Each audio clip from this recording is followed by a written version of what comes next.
I want to talk about something today. I want to, it kind of goes on the line of being still. Being still. Yes. All those who are watching, turn to your kids, your neighbors, whoever, and say, hey, don't move. Say it again, say, don't move. Now, when I was putting this message together, it was a word that just stuck with me. And it was a word called turbulence. A word called turbulence. And that word turbulence, when defined, it means a violent or unsteady movement of air or water or of some other fluid. Anybody ever been on an airplane and that airplane hit turbulence?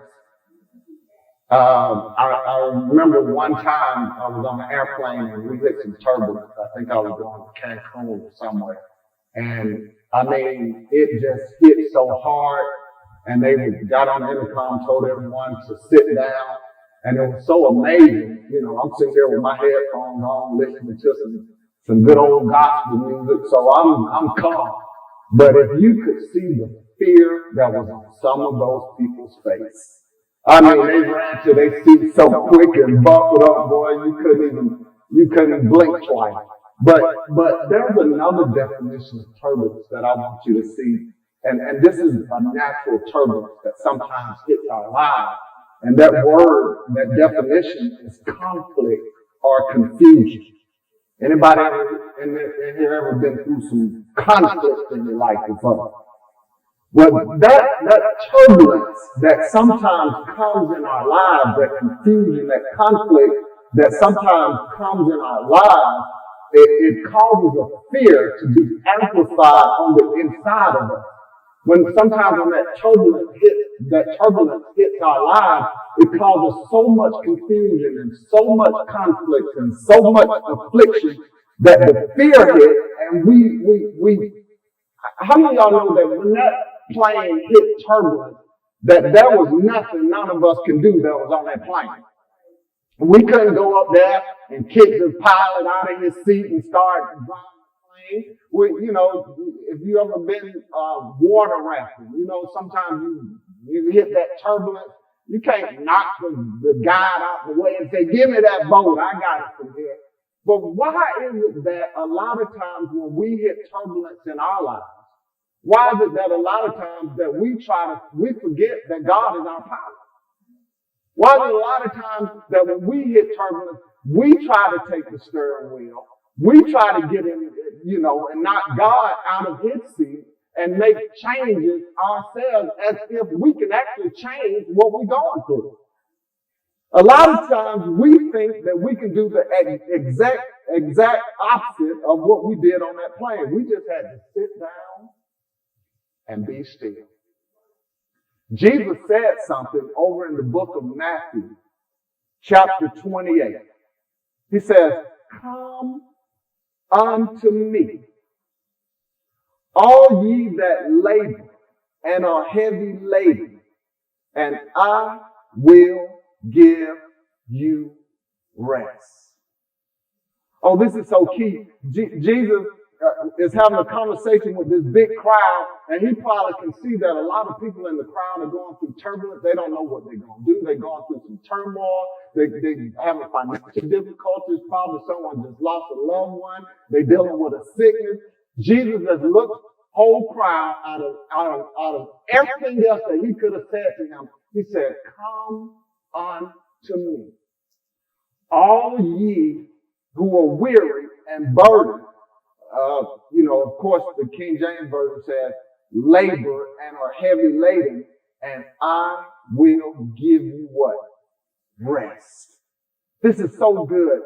That word labor, when you look at it, he said, come unto me, all you that labor. That word labor, it means all of you all who are tired. You're just exhausted. You've been trying, but you've gotten exhausted somewhere. And another word for that word labor is wearisome effort. Do you know what that means? It means efforts that cause you to be even more weary, even more tired, even more exhausted, but to no avail. In other words, you trying your best to make things better. You trying your best to change your situation around. But he's saying the more you try, the tired you get. Anybody ever been there before? But that word rest, it means to cause or permit one to cease from any movement or labor to recover and collect their strength. To permit one to cease from any movement of labor to recover and collect his strength. It means to keep quiet, to calm with patient expectation. For some of us, this may be a heavy heart that you have concerning someone else. Maybe you lost someone. Or maybe there's a child that you have that you've been trying your best to get that child on the right track. And it seems like the more you try, the more frustrated you get. Because the more it seems like they ain't listening to a word you say. For someone, it could be a friend that you see who's making a terrible relationship decision. And you can see where that relationship is headed. But your heart is heavy for them because you know that sooner or later, when it's all over, it's your shoulder that they got to come and cry on. It could be somebody that you're in a relationship with yourself. And no matter how much you try to change Bubba ain't changing. And you're exhausted. You're exhausted. Have you ever been in a conversation and you've been in this conversation with this person so much that when the conversation starts, you already tired? You already stressed. And by the time the conversation over with, you be like, oh my God, I need a drink. I know that ain't nobody here, but you know, that's y'all know what I'm talking about. This is what we call wearisome efforts. Every time you end those conversations, you feel like you wore out because you've been through it so many times. And it seems like no matter how many times you bring this up to your child, no matter how many times you bring this up to that loved one that you know where this is headed, no matter how much you try to change your own situation, talking to other people about what you're going through, ain't nothing changed. And you just more stressed, you just more depressed, you just more wore out, you just more exhausted. And Jesus is saying, I got a remedy for that. Come unto me, all of you who keep trying to go through these efforts, ain't nothing changing, and I will give you rest. Lord, I know I'm talking to somebody today. There is one thing turbulence in your life will cause you to do, or will cause you to lose, and that is rest. That is rest. Here's a word that I think all of us will be common with. Peace. If there's one thing turbulence in your life will cause, is a lack of peace. A calmness, please hear this. A calmness in our lives, a stillness in our lives, a rest in our life, a peace in our lives that keeps us able to think, that keeps us to a point where we can actually use wisdom in the midst of that situation, a point to where we can associate better with those who we love that we're disappointed in, because all the frustration that you've shown ain't changing them. But when you are at peace, you can talk to them with great wisdom and you can think better in the midst of your situation. You can't think right and hear the Holy Spirit and be led correctly if your mind ain't right.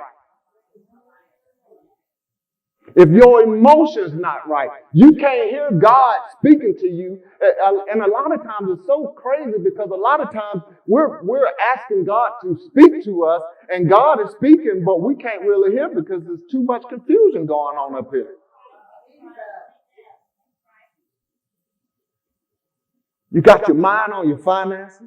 You got your mind on your children. You got your mind on the economy. You got your mind on your boo. Where my boo at? You didn't even call me today. You got your mind on COVID-19. You got some of y'all experiencing COVID-19 stress because you can't get out the house. But look, God is saying, Jesus said, look, no. Get your mind off all that. Hello, you stressed. You don't have to be. Come unto me.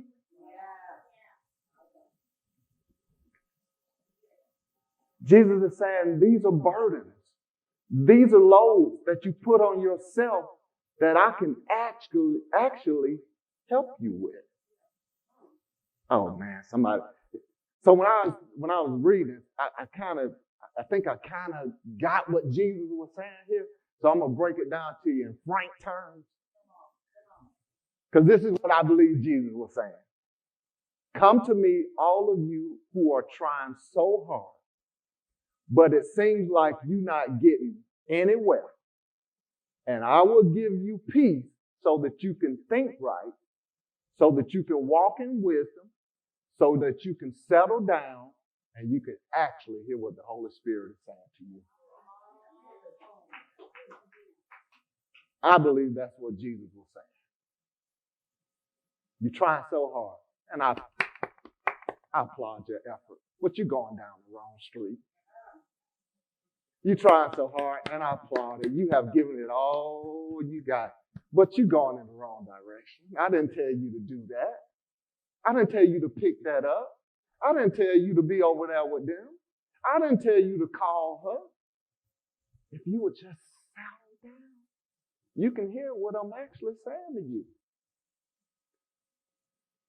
I remember when things were going on in my life, and I could hear God saying, you laboring over things that you shouldn't even be laboring over.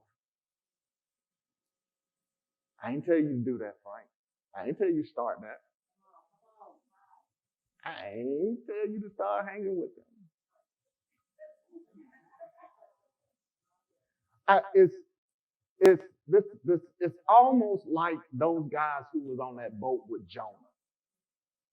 And they knew something was wrong, but they wanted to keep Jonah on the boat anyway. And the word says that they kept trying to row the boat, but as much as they kept rowing, they weren't going nowhere. They was given the efforts to get to where they needed to go, but they weren't going nowhere because they had put themselves in a position to where something on that boat wasn't supposed to be there. It was not that they were going in the wrong direction. It was just they had something on that boat that shouldn't have been on that boat. And as soon as they threw what? Lord have mercy. As soon as they threw him off, the storm stopped. It's kind of like over in Mark chapter 4. Here's Jesus. He had just got through preaching and tell his disciples that we're going to go to the other side. And over in Mark chapter 4, verse 35, it says, on that day, when evening had come, he said to them, let us go across to the other side. And verse 36 says, and leaving the crowd, they took him with them in the boat, just as he was, and other boats were with him. And a great windstorm arose, and the waves were breaking into the boat, so that the boat was already filling. So here they are, they're on this boat. Jesus is on the boat. The storm hit. The boat started filling up. And I can only imagine at this point, the disciples are doing everything they could to make sure that this boat don't sink. But Jesus is on the boat. Why do we have to go through trying to get this boat to where it needs to be with all these efforts, and it ain't happening when Jesus is actually on the boat? We could have woke him up when the storm first hit. Boy, y'all don't hear me. As if I'm bothering Jesus by waking him up when I know that if I wake him up, this will be taken care of. Come unto, see, when Jesus said, come unto me, he's not talking about come get saved. Because some saved people still stressed. He talking to some of y'all saved, born again, believing, stressed out, exhausted Christians. I'm on the boat. So here they are. Now they're in a mess. The boat's filling up, about to sink. Verse 38 says, but he, Jesus, was in the stern. In other words, he was in the rear of the boat. A lot of people, I hear people say he was in the boat. It wasn't that kind of boat. This was a one-level boat, not a two-story split level. A stern is the back of the boat. He's in the back of the boat, asleep on the cushion, sleeping good like a baby. Boy, you hear me? That's what I love about Jesus. In the midst of the storm, he just still asleep. And they woke him and said to him, teacher, do you not care that we are perishing? I bet Jesus said in his mind, do you not understand if you would have came and talked to me earlier, we wouldn't be going through this? And he awoke and rebuked the wind and said to the sea, peace, be still. I love the way I think it's the NIV version said, quiet. Shouldn't be making all this ruckus in their life. Said, peace, be still. And the wind ceased, and there was a great calm. And he said to them, why are you so afraid? Have you still no faith? And they were filled with great fear and said to one another, who in the heck is this man? That even the wind and the sea obey him. Can I ask you a question? Do you think the power that he had on that day has changed? Do you think that the power that he had to stop that storm is not the same power that exists today to change your finances around? To take care of that child? To mend that marriage? To take care of that relationship? To get your mind? You think that same power? And you got to think about it now. He stopped the storm, but the water was still in the boat. Because a lot of times we think he has not come through because we're still dealing with the situation. No, it took a while for the water to get out the boat. But he had stopped the storm. That's why he said, just trust me. I'm